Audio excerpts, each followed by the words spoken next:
दीदी दीदी दीदी, मैं सुनी हूँ कि किसी ने कंगना रनावत को झापड़ मार दिया है। कौन? वो नूडल जैसे बाल वाली कंगना रनावत, उसी को झापड़ मारा गया है। हाँ हाँ, उसी को मारा गया है। मैं अब भी टीवी में देख के आ रही हूँ। अरे ये कैसे हो गया? कैसे उसको झापड़ मार दिए? ये मूवी वगैरह में तो मार खाने का काम करती है, यहाँ भी मार खाने का काम कर दी। कैसे मार दिए उसको? और वो लड़ी कैसे नहीं?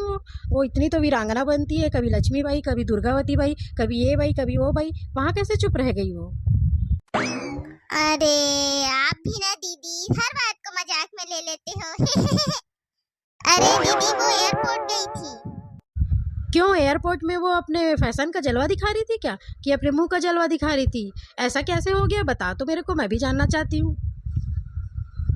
अरे तभी तो टीवी में चलो देखी थी कि मैं आपको बुलाने आई थी। अब बढ़िया 4 दिन तक फुर्सत हम लोग। अब हर सोशल मीडिया में, हर टीवी में दिन भर इसी के बारे में दिखाते रहेगा और हम लोग का एंटरटेनमेंट होते रहेगा। क्यों, सही बोल रही हूँ ना दीदी? अरे हाँ छोटी, इस बारे में तो मैं सोची ही नहीं थी। अब मैं कैसे करूँ? मैं अभी बाहर जाने के लिए तैयार हुई थी, बॉयफ्रेंड से मिलने जाने वाली थी। अरे खैर छोड़, रहने दे, बाद में मिलूंगी। बॉयफ्रेंड एक तरफ, अब अपना न्यूज़ चैनल एक तरफ। चल दोनों बैठ के हम लोग न्यूज़ देखते हैं।